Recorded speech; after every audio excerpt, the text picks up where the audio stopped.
咱台湾的太空产业又有好消息啦！成功大厦暨汉民太空科技中心，甲其所研发的双子星普罗克斯立方卫星，昨三下晡对美国发射，成功进入到590公里远的近地轨道。现代表示讲呢，这粒近地卫星主要是执行环境、灾害研究，也有天气观测任务。另外，讲到这中央大学呢，加这个红海合作的第二粒地轨卫星真珠号，初三也同时间升空进入到一定的轨道啊。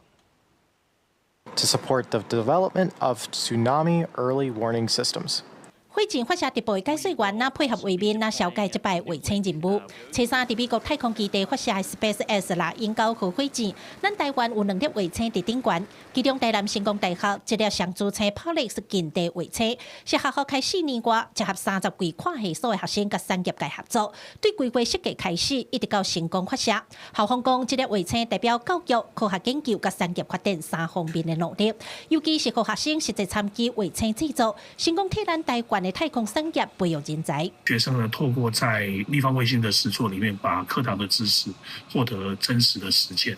那等于也是一本没有课本的太空教室，好让学生获得经验。除了教育意义，校方讲，这粒卫星也有环境监测、灾害研究、甲天气观测的任务。然后遥测相机会当强化影像处理，嘛会当监测电子量，用来预测海中的发生。学生讲，看到成功大厦的标志出现伫全球直播的画面顶悬，卫星成功发射进入590公里远的近地轨道。大家知影，这4年的努力有价值啦。我们大概测了2年多吧，从一开始建立机制，到最后真的筛出可以用的电池，到现在。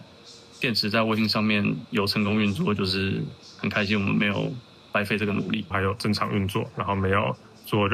物理性上面的任何机械性上面的损坏，那就对我结构，就是我是最后确认它不会解体的那一个，对，就是非常的开心，它真的到了太空了。除了新代卫星，这届发射成功的也有中央大学甲红海合作研发的第2代珍珠号，未来将会运用伫手机信号加强甲物联网的应用顶悬，透过近地卫星投资布局，提升台湾伫咧太空通讯产业的竞争力。记者柯家族邱朝阳综合报道。